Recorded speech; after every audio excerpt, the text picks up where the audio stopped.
वागर्थाविव सम्पृक्तौ वागर्थ प्रतिपत्तये जगतः पितरौ वन्दे पार्वती परमेश्वरौ। रघुवंश महाकाव्यस्य अस्यां कक्षायां भवतां हार्दम् अभिनन्दनं स्वागतम्। यथा वयं सर्वे जानीमः, रघुवंश महाकाव्यस्य प्रथम सर्गस्य इदानीम् अस्माकं स्वाध्यायः प्रचलति। अस्मिन् स्वाध्यायक्रमे आहत्य 24 श्लोकान् वयं पठितवन्तः। अद्य वयं 3 श्लोकान् पठामः, 25, 26, 27 इति। तर्हि आगच्छतु, सर्वप्रथमं 25 श्लोकं पश्यामः। अस्मिन् श्लोके कस्य वर्णनम् अस्ति? अस्मिन् श्लोके दिलीपस्य अर्थकामौ धर्मयुतौ। यथा वयं जानीमः, 4 पुरुषार्थाः भवन्ति: धर्म, अर्थ, काम और मोक्ष। जब 3 पुरुषार्थ को अच्छे से करता है व्यक्ति, तो चौथा पुरुषार्थ उसको आराम से प्राप्त होता है। 3 पुरुषार्थ का मतलब है धर्म, अर्थ और काम। इस धर्म, अर्थ और काम में कहा गया है कि अर्थ और काम धर्म पूर्वक होना चाहिए। धर्म पूर्वक अर्थ का अर्जन और धर्म पूर्वक काम का कार्य अगर होता है तो वह व्यक्ति आगे जाकर के अपने मोक्ष सिद्धि को प्राप्त करता है। अत्र राज्ञः दिलीपस्य यत् अर्थं भवति अथवा यत् कामं भवति तत्सर्वं धर्मपूर्वकमेव अस्ति, धर्मयुतमेव अस्ति इति अत्र अस्मिन् श्लोके वर्णितमस्ति। चलामः एकवारम् उच्चारणं कुर्मः पद्यस्य। स्थित्यै दण्डयतुः दण्ड्यान् परिणेतुः प्रसूतये अप्यर्थकामौ तस्यास्तां धर्म एव मनीषिणः इति। पदच्छेदः, अन्वयः, पदार्थः, भावार्थः, विशेषः एवं 5 सोपानेषु वयम् अस्य व्याख्यां पश्यामः। स्थित्यै चतुर्थी एकवचनं, दण्डयतः षष्ठी एकवचनं, दण्ड्यान् द्वितीया बहुवचनं, दण्ड्यान् परिणेतुः षष्ठी एकवचनं, प्रसूतये चतुर्थी एकवचनं, अपि अर्थकामौ संधिविच्छेदः, अपि अर्थकामौ, अप्यर्थकामौ संधिविच्छेदः, अपि अर्थकामौ इको यणचि इति सूत्रेण यणसन्धि, अपि इति अव्ययपदम्, अर्थकामौ इति प्रथमा द्विवचनान्त, तस्य षष्ठी एकवचनम्, आस्तां, है ना, आस्तां लंग लकार प्रथम पुरुष द्विवचन, आसीत्, आस्ताम्, आसन्, तत्र चलते खलु, तथैव अत्र भवति। आस्तां धर्मः एव, धर्मः प्रथमा एकवचनम्, एव इति अव्ययपदम्, मनीषिणः इति षष्ठी एकवचनम्। स्पष्टम्? अत्र तस्य आस्ताम्, अत्र कः संधि? अत्र संधि अस्ति सवर्ण दीर्घ संधि। अकः सवर्णे दीर्घ इति सूत्रेण दीर्घ संधि, अ और आ मिलकर के आ बना, तस्य आस्तां तस्यास्तां इति संधि अत्र वर्तते। अन्वयं पश्यामः। अत्र महाकवि कालिदासः किं वक्तुम् ईहते अथवा किं वक्तुम् इच्छति इति पश्यामः। दण्ड्यान् एव दण्डयतः। वस्तुतः सर्वप्रथमं वयम् अत्र मुख्य वाक्यं किम् अस्ति इति पश्यामः। मुख्य वाक्यम् अस्ति अत्र तस्य अर्थकामौ अपि धर्मः एव आस्तां। तस्य नाम राज्ञः दिलीपस्य, राजा दिलीप के, अर्थकामौ अर्थात अर्थ पुरुषार्थ और काम पुरुषार्थ, अर्थ पुरुषार्थ और काम पुरुषार्थ, ये दोनों ही अपि धर्म एव आस्था, ये दोनों ही एक तरह से उसके लिए धर्म ही था। जिस तरह से व्यक्ति धर्म को करते हैं उसी श्रद्धा और निष्ठा से राजा दिलीप अर्थ और काम को करते थे। अर्थ कैसे करते थे, अर्थ में धर्म कैसा होता था, अथवा काम में धर्म कैसा होता था, उसको अभी हम यहां समझते हैं। अर्थस्य मूल वाक्य समझे, कभी भी अर्थ लगाते समय, तस्य अर्थ कामौ अपि धर्मः एव आस्ताम, तस्य राजा दिलीप के अर्थ और काम जो थे वे भी धर्मः एव आस्ताम, धर्म ही थे। इति किसके, तस्य, तस्य माने उस राजा दिलीप के, तस्य उस राजा दिलीप के दंड्यान, कैसे थे वो राजा दिलीप, है ना, तस्य नाम कीदृशस्य तस्य, राजा दिलीप कैसे थे। तो यहाँ एक विशेषण तो ये हो गया, दंड्यान एव स्थित्यै दंडयतः तस्य, और दूसरा विशेषण हुआ प्रसूतये परिणेतुः, ये दूसरा विशेषण, और तीसरा विशेषण है मनीषिणः। ये तीन विशेषण राजा दिलीप के दिए। संस्कृत की विशेषता होती है, विशेष्य जिस विभक्ति और वचन में होता है उसका विशेषण भी उसी विभक्ति और वचन में होता है। अत्र तस्य षष्ठी एकवचनम, अतः विशेषणे दंडयतः परिणेतुः मनीषिणः, अत्रापि षष्ठी एकवचनमेव अस्ति। यथा दंडयत, अत्र सर्वप्रथमं विशेषणं किं, दंड्यान एव स्थित्यै दंडयतः, दंड्यान, दंड्यान माने दंडयितुम योग्यः इति दंड्यः, तान दंड्यान, है ना, जिसको दंड देने योग्य होते हैं उन्हीं को राजा दिलीप दंडयतः, दंडित करते थे, है ना। राजा दिलीप जो अपराधी होते थे, जिनका अपराध सिद्ध हो जाता था, है ना, ऐसे ही अपराधी और दुष्ट प्रवृत्ति लोगों को दंड देना क्यों जरूरी है ना, दंड नहीं देंगे तो उसकी कैसी स्थिति बनेगी। तो उसके दंड के लिए यहां पर बता रहे हैं, राजा या कोई भी प्रशासक कभी किसी को दंड देता है तो क्यों देता है, तो उसके लिए कहा जाता है स्थित्यै, स्थिति के लिए, है ना, अर्थात लोक की व्यवस्था बनाने के लिए, अर्थात लोक की व्यवस्था अगर राजा निश्चित समय पर दंड न दे, कानून व्यवस्था जहां पर खराब होती है वहीं पर अपराध ज्यादा होते हैं। तो अत्र स्थित्यै, स्थिति के लिए, लोक व्यवस्था बनाने के लिए राजा दिलीप दंड्यान, जो दंडनीय होते थे, अपराधी होते थे, उनको ही दंडयतः, दंडित करने वाले थे, है ना। ऐसे तस्य, तस्य का विशेषण। द्वितीयं विशेषणं प्रसूतये परिणेतुः, प्रसूतये अर्थात प्रसूति के लिए, संतान के लिए ही जो विवाह किया, जिन्होंने विवाह किया, प्रसूति के लिए ही, संतान प्राप्ति के लिए ही जिन्होंने विवाह किया, है ना। राजा ने काम वासना से ग्रस्त होकर के विवाह नहीं किया, भोगोपभोग विलास करने के लिए विवाह नहीं किया।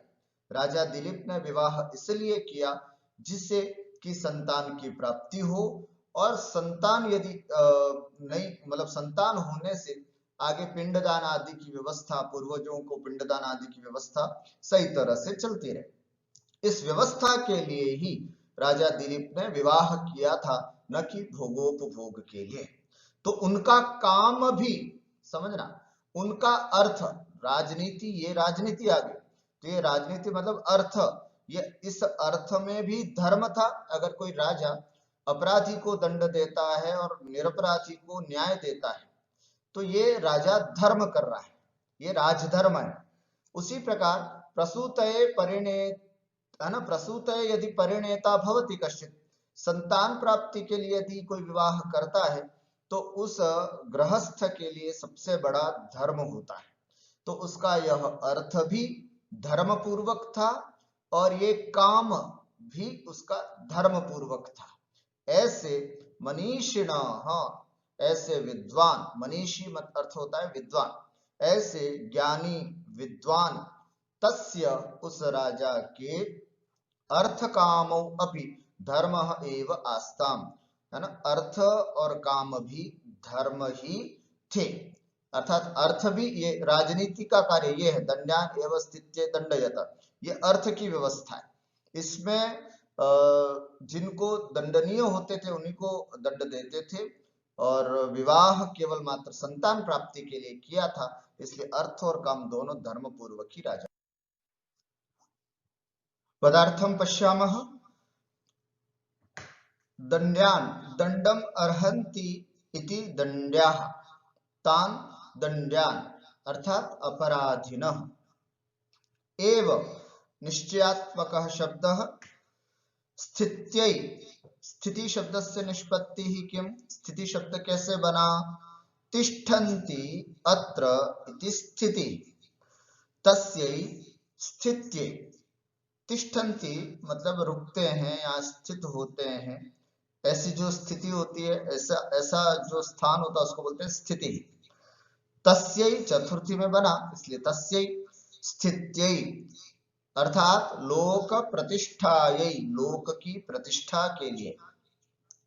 दंडयतः शिक्षयतः, शिक्षा देने वाले, दंड देकर के शिक्षा देने वाले। प्रसूतये, प्रसूति माने संतान, प्रसूतये संतानाय एव परिणेतुः कृत विवाहस्य, संतान प्राप्ति के लिए ही जो विवाह करते थे, ऐसे राजा दिलीप के। और एक विशेषण है मनीषिणः, मनीषा अस्मिन् अस्ति इति, मनीषी, मनीषा माने होती है बुद्धि, मनीषा अर्थात बुद्धि जिसके अंदर होती है उस व्यक्ति को बोलते हैं अपन मनीषी, विद्वान, ज्ञानी, प्रतिभाशाली, ऐसे सब अर्थ उसमें से निकल कर। तस्य मनीषिणः अर्थात दोषज्ञस्य, दोष को जानने वाले। तस्य राज्ञः दिलीपस्य अर्थकामौ, अर्थश्च कामश्च इति अर्थकामौ, इतरेतर द्वंद्व समास, एतदाख्यौ पुरुषार्थौ अपि, इस नाम के पुरुषार्थ धर्म अर्थ काम और मोक्ष, चार पुरुषार्थों में अर्थ और काम ये दोनों पुरुषार्थ। धर्म सुकृतम एव आस्ताम जातो। भावार्थम पश्यामः, येन सर्वम अत्र स्पष्टम स्यात्। महाकवि कालिदासः अस्मिन् पद्ये वर्णयति यत् राज्ञः दिलीपस्य अर्थकामौ धर्मपूर्वकौ एव आस्ताम इति। महाकवि कालिदास इस पद्य में वर्णन कर रहे हैं कि राजा दिलीप के अर्थ और काम धर्म पूर्वकौ एव आस्ताम, धर्म पूर्वक ही थे। राजा दिलीपः लोक मर्यादायाः रक्षणार्थम एव अपराधिनम अपराधानुसारम दंडयति स्म। राजा दिलीप लोक मर्यादा की रक्षा के लिए ही अपराधी को उसके अपराध के अनुसार दंड दिया करते थे। वस्तुतः नीति शास्त्रानुसारम एष एव राज्ञः धर्म, नीति शास्त्रों के अनुसार यही राजा का धर्म है। राजा का धर्म, जैसे विद्यार्थी का धर्म क्या है, पढ़ना, अध्यापक का धर्म क्या है, पढ़ाना, उसी तरह राजा का धर्म क्या है ना, राजा का धर्म है अपराधियों को दंडित करना, ये राजा का धर्म है। तो नीति शास्त्रों के अनुसार यही राजा का धर्म है। नोचेत महान पातकी, अगर वो ऐसा नहीं करता है तो वो बहुत बड़ा पापी हो जाता है। राजा अगर दंडनीय व्यक्ति को दंड नहीं दे तो वो बहुत बड़ा पापी है। यथोक्तम, जैसा कहीं कहा भी गया है, क्या कहा है, अदंड्यान दंडयन राजा दंड्याम दंड्यांश्चैवाप्यदंडयन् अयशो महदाप्नोति नरकम चैव गच्छति। अदंड्यान दंडयन, जो दंडनीय व्यक्ति नहीं है उनको यदि वो दंड देता है, दंड्यांश्च अपि अदंडयन, और जो दंडनीय योग मतलब अपराधी हैं उनको उनकी सजा नहीं मिलती है। तो दोनों ऐसी स्थिति में अयशो महद आपनोति, वह राजा अयशः महद अयशः आपनोति, बहुत बड़े अपयश को वह प्राप्त होता है, नरकम चैव गच्छति, और नरक को भी जाता है। तो इसलिए राजा का सबसे बड़ा धर्म है ना, वो क्या है, अपराधियों को दंड देना। इसलिए उनका यह राजनीति कहें या जो अर्थ से अर्थ पुरुषार्थ से संबंधित जो कार्य कहें वो बकायदा धर्म पूर्वक ही हो रहा था। अब दूसरा काम वाला देखते हैं। अपिच राज्ञः दिलीपस्य सिद्धान्तः अस्ति यत् संतान प्राप्त एव विवाह संस्कारः भवेत्। विवाह संस्कार केवल संतान प्राप्ति के लिए ही होना चाहिए। यथोक्तम, जैसे कहा गया है, पुत्रार्थे क्रियते भार्या पुत्रः पिंड प्रयोजनः इति। क्या कहा गया है कि भार्या किस लिए होनी चाहिए, पत्नी, पुत्रार्थे क्रियते भार्या, अर्थात विवाह केवल पुत्र के लिए, और पुत्र की प्राप्ति किस लिए, तो कहते हैं पिंड प्रयोजनम, प्रयोजना, अर्थात पूर्वजों को पिंडदान मिलता रहे जिससे कि उनकी आत्मा को शांति रहे, इस दृष्टि से पुत्र की प्राप्ति, यही एक वास्तविक हमारी भारतीय संस्कृति की सबसे बड़ी पहचान है। इति चाणक्य नापि उक्तम, और चाणक्य ने भी कहा है, क्या कहा है, पुत्र प्रयोजनादाराः पुत्रः पिंड प्रयोजनः हित प्रयोजनम मित्रम धनम सर्व प्रयोजनम इति। चाणक्य की नीति और बहुत सुंदर है।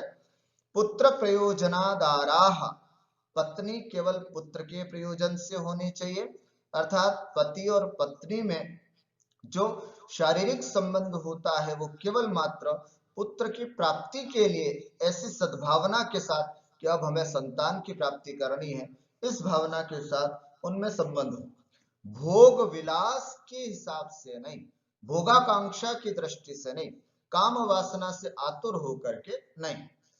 पुत्र पिंड प्रयोजन, और पुत्र जो है वो केवल मेरा बुढ़ापे में सहारा बनेगा, ये मेरे को हॉस्पिटल लेके जाएगा, मेरे को बुढ़ापे में खाना देगा, ये प्रयोजन नहीं। पुत्र के पीछे भी एक ही प्रयोजन बताया, पिंड प्रयोजन, अर्थात ये पूर्वजों को आगे पिंड देता रहे। हित प्रयोजनम मित्रम, हित के लिए मित्र होता है, और धनम सर्व प्रयोजनम, और धन की प्राप्ति सभी प्रयोजनों के लिए होती है।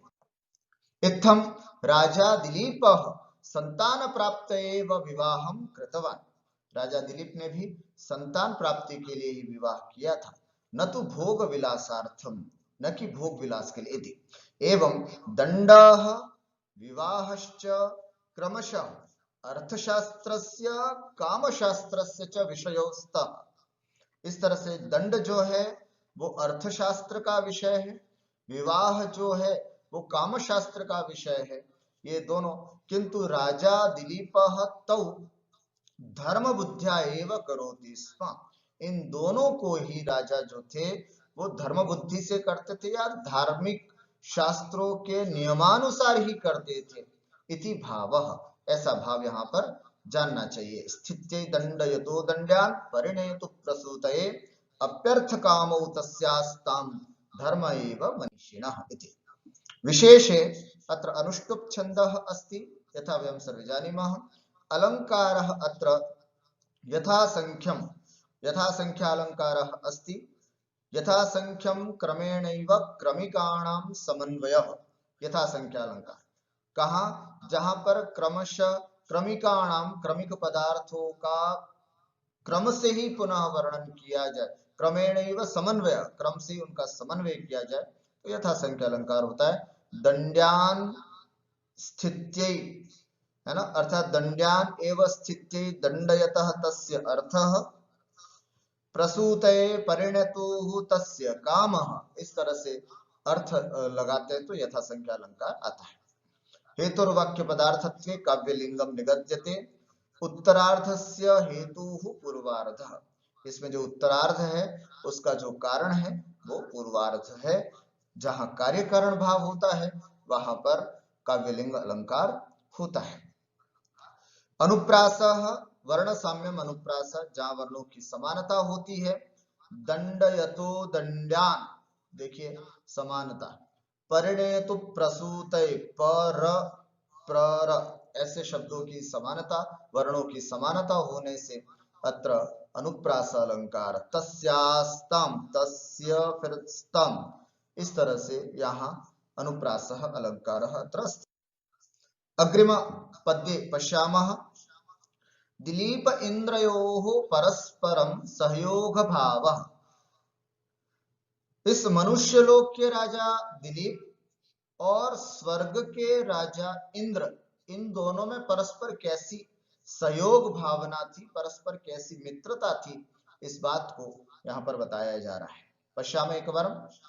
दुदोहगम सयज्ञाय सस्याय मघवादिवम् संपत् विनिमयेनोभौ दधतुर्भुवनद्वयम्।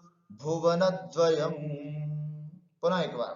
दुदोहगाम सयज्ञाय सस्याय मघवादिवम् संपत् विनिमयेनोभौ दधतुर्भुवनद्वयम् इति।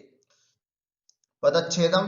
दुदोह गाम स यज्ञाय सस्याय मघवा दिवम संपद विनिमयेन उभौ, संपद विनिमयेनोभौ। आत् गुणः इति सूत्रेण, गुणः न में अ और आगे का उ मिलकर के गुण हो जाता है तो नो बन जाता है। नो, अ उ इज इक्वल टू ओ। संपद विनिमयेन उभौ, संपद विनिमयेनोभौ, गुण संधि। दधतुः भुवनद्वयम् इति पदच्छेद। अन्वयं पश्यामः। सः राजा दिलीप यज्ञाय गाम दुदोह, है ना, यज्ञाय, यज्ञ करने के लिए गाम, गाम इत्युक्ते पृथ्वीम, दुदोह, राजा दिलीप यज्ञ के लिए पृथ्वी का दोहन करता था। दोहन का मतलब क्या होता है यहाँ पर? दुदोह, दोहना। राजा दिलीप पृथ्वी को केवल यज्ञ के लिए, यज्ञ के लिए पृथ्वी को दोहता। पृथ्वी को दोहने का मतलब क्या यहाँ पर? पृथ्वी पर रहने वाली प्रजा से कर लेता था, इतना अर्थ समझ। जैसे गाय को दोहते हैं तो अपन उसका सारभूत जो है रस, दूध हम प्राप्त करते हैं, ठीक उसी प्रकार पृथ्वी का दोहने का भाव यहाँ पर क्या है? पृथ्वी पर रहने वाली प्रजा से कर वसूलना, कर लेना, जिससे कि राजा का संपूर्ण कार्य निश्चित रूप से चले। तो सह राजा दिलीप यज्ञ के लिए गाम दुदोह, गाम माने पृथ्वी को, है ना, गाय को भी बोलते हैं गाम, किंतु यहाँ पर गाम पृथ्वी समझना, पृथ्वी को दुदोह, राजा दिलीप यज्ञ के लिए गाम दुदोह। दोनों अर्थ निकल सकते हैं। यज्ञ में घी, दूध, दही, छाछ इत्यादि की आवश्यकता होती है, उन सब की प्राप्ति भी गाय से होती थी। तो यज्ञ के लिए ही गायों को दोहा करता था, है ना, दूध पीने आदि के लिए नहीं, बल्कि यज्ञ के लिए ही वो गाय को दोहता था। और दूसरा अर्थ गा का गाम मतलब पृथ्वी, दुदोह, दुदोह का मतलब पृथ्वी पर रहने वाली प्रजा से कर वसूलना। क्यों? ये यज्ञ के माध्यम से इंद्र को प्रसन्न करते थे, और इंद्र प्रसन्न हो करके कहा जाता है कि यज्ञ की जो अग्नि है वो देवताओं का मुख होता है। देवताओं के मुख में यदि आप कुछ देना चाहते हैं उनको, तो आप यज्ञ में दीजिएगा, तो यज्ञाग्नि जो है वो मुख है, वो सीधा देवताओं के पास पहुंचता है, ऐसा हमारा धारणा है, ऐसी हमारे शास्त्रों की उक्ति है। तो इसलिए हम यज्ञ करते हैं, प्रतिदिन यज्ञ करना चाहिए एक धार्मिक व्यक्ति को। तो यज्ञ के माध्यम से वो अपने देवताओं को संतुष्ट रख पाता है। तो वह राजा यज्ञ के लिए ही गाय को दूता था। गाय को दोहने का मतलब गाय से प्राप्त दधी या घी आदि सभी का प्रयोग यज्ञ में करते थे। और यज्ञ के लिए ही गाम अर्थात पृथ्वीम दुदोह, पृथ्वी में रहने वाली समस्त प्रजा से वो धनराशि लेकर के यज्ञ आदि के संपूर्ण कार्य को देखते थे और यज्ञ संपन्न करते थे। प्रश्न है कि यज्ञ क्यों करते थे राजा? इसलिए करते थे जिससे कि यज्ञ के माध्यम से इंद्र को प्रसन्न किया जाए। जितना अधिक यज्ञ करेंगे उतने इंद्र प्रसन्न होंगे, और इंद्र की प्रसन्नता होने से बारिश होती है, और बारिश होने से अच्छी अनाज और अन्न आदि होते हैं, जिससे व्यक्ति या प्रजा सुखी रहती है। मघवा अर्थात इंद्र सस्याय, धान्य के लिए, सस्य माने होता है धान्य, धान्य के लिए दिवम दुदोह, ठीक है।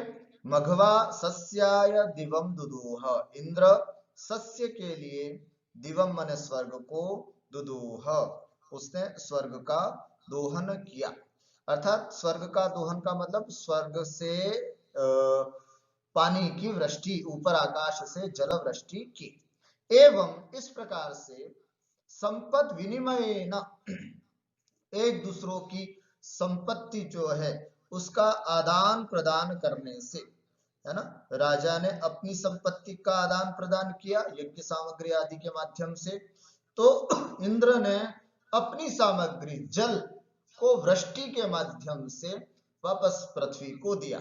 इस प्रकार दोनों ने अपनी अपनी संपत्ति के विनिमय, विनिमय मतलब अदला बदली करके, भुवनद्वयम दधतु, दोनों भुवनों को धारण किया।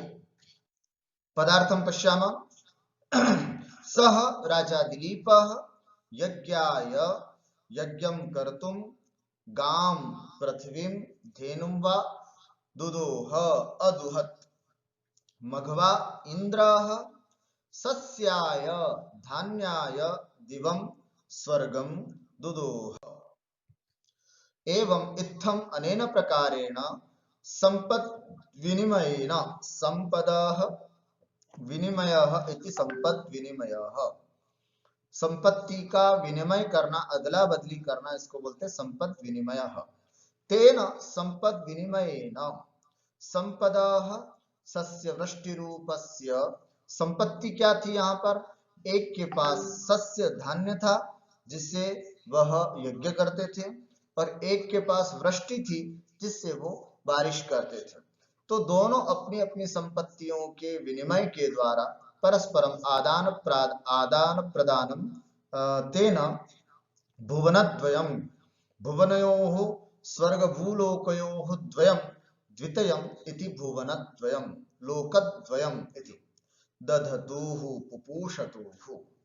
भावार्थम महाकवि कालिदासः अस्मिन् पद्ये दिलीप इंद्रयोः परस्परं सहयोग भावं प्रदर्शयति।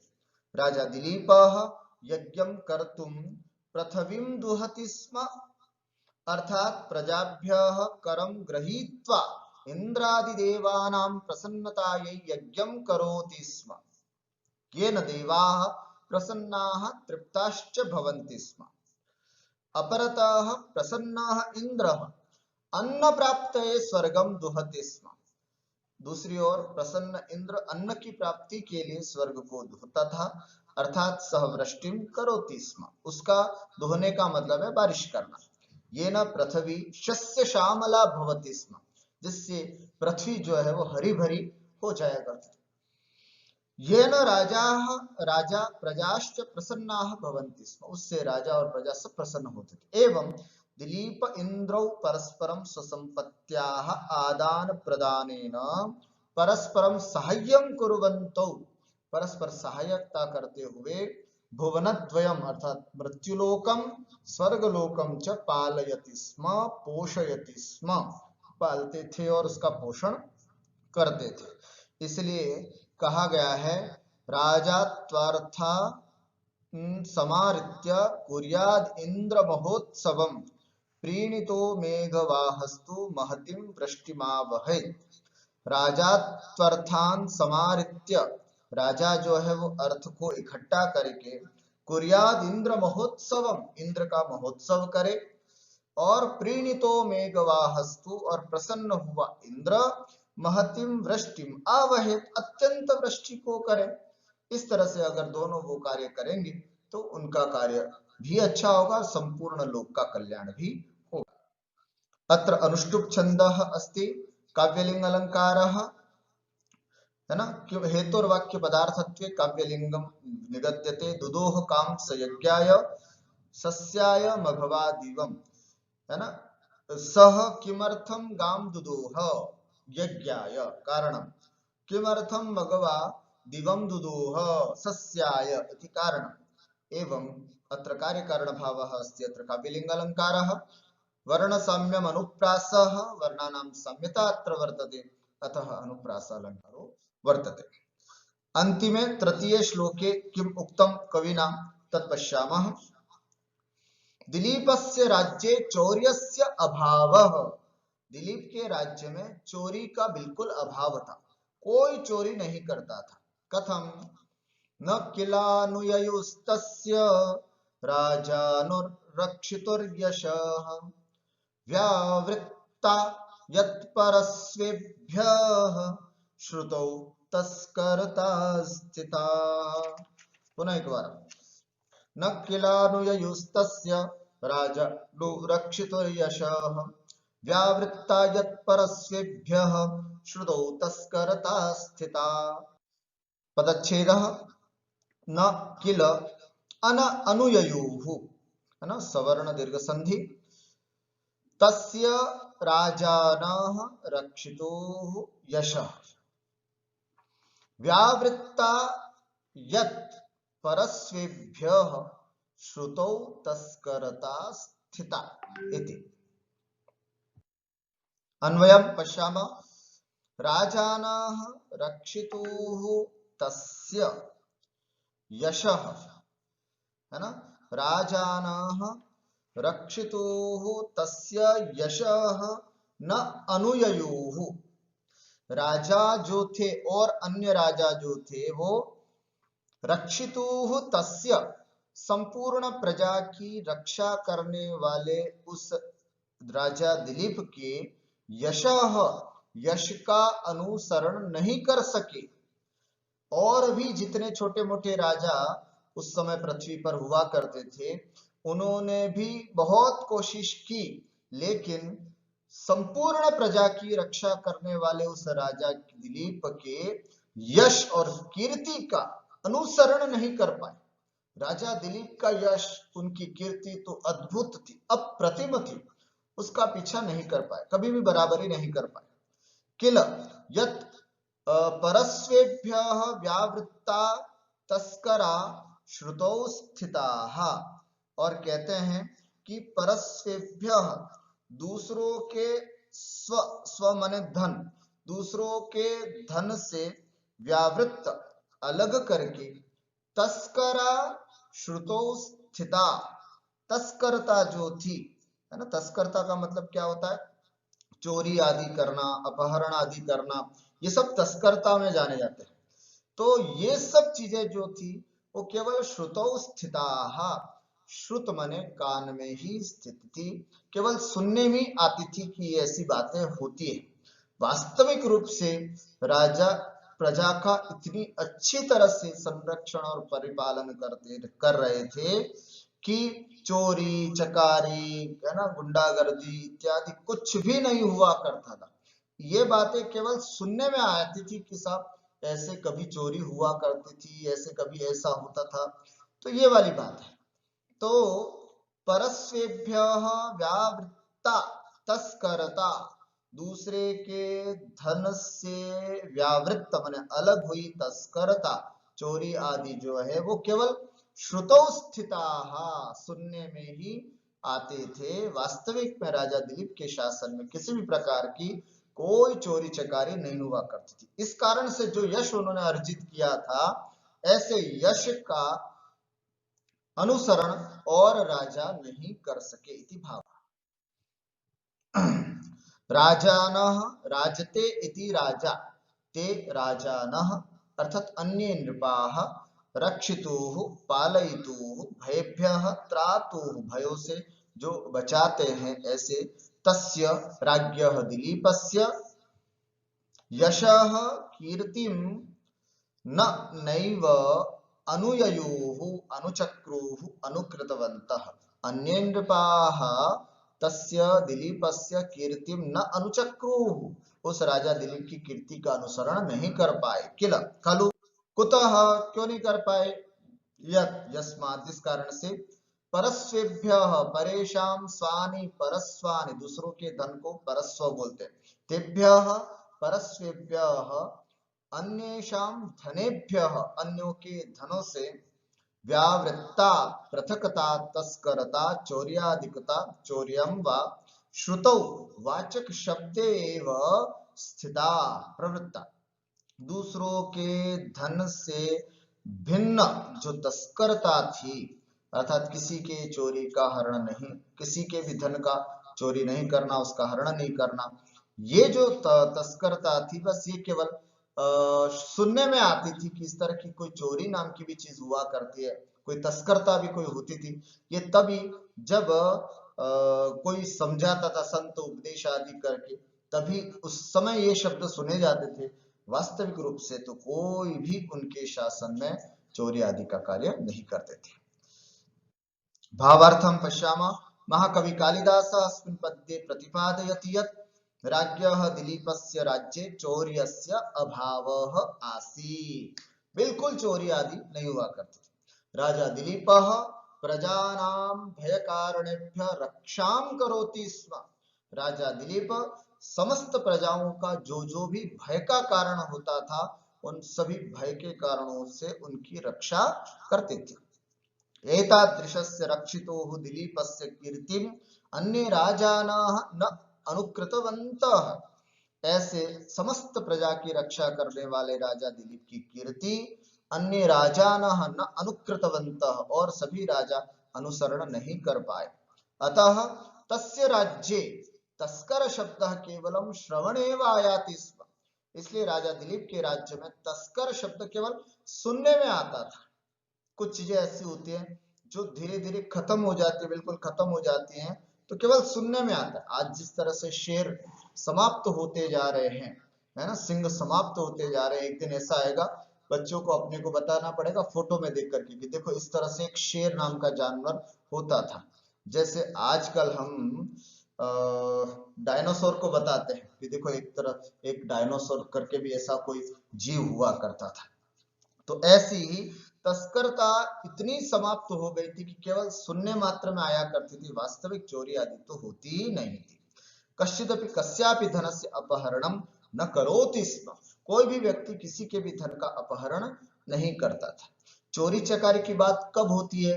जब समाज में भिन्नता हो, एक वर्ग है जो बहुत न्यून है और एक वर्ग है जो बहुत हाई है, ऐसी स्थिति में ये वर्ग जो है वो कोशिश करता है इसको चोरी करने की, लूटने की, उसको समाप्त करने की। किंतु राज्ञः दिलीपस्य शासने सर्वे समानाः, है ना, अतः तादृशी स्थिति तत्र नास्ति। विशेषः अत्र अनुष्टुप् छन्दः अस्ति, काव्यलिङ्गः पुनः वर्ण अनुप्रासः अलङ्कारो अत्र वर्तते, है ना। कथं काव्यलिङ्गः कि किमर्थं तस्करता केवलं श्रुतौ स्थिताः, यतो हि तत्र सर्वे परस्वेभ्यः व्यावृत्ता तस्करता, क्योंकि संपूर्ण धन दूसरे के धन से व्यावृत्त अलग हुई यह तस्करता थी, इसलिए केवल श्रुतौ स्थिताः इति कारणमत्र प्रदर्शितम्। पुनः अनुप्रासः अलङ्कारोऽत्र ययु यकारस्य, है ना, एवं व्यावृत्ता यत् परस्वेभ्यः श्रुतौ तस्करता, तस्करता तकार तकारस्य अत्र साम्यता वर्तते, एवं वर्णानां साम्यता वर्तते, अतः अनुप्रासो अलङ्कारः अत्र वर्तते। अस्तु, अद्य एवं वयं त्रीन् श्लोकान् पठितवन्तः, यत्र केवलं राज्ञः दिलीपस्यैव वैशिष्ट्यम् आसीत्। पुनः अग्रिमकक्षायाम् इतोपि वर्णविषयं पठिष्यामः। तावत्पर्यन्तम् अत्रैव विरमामः। नमस्कारः सर्वेभ्यो। नमो नमः। नमो नमः।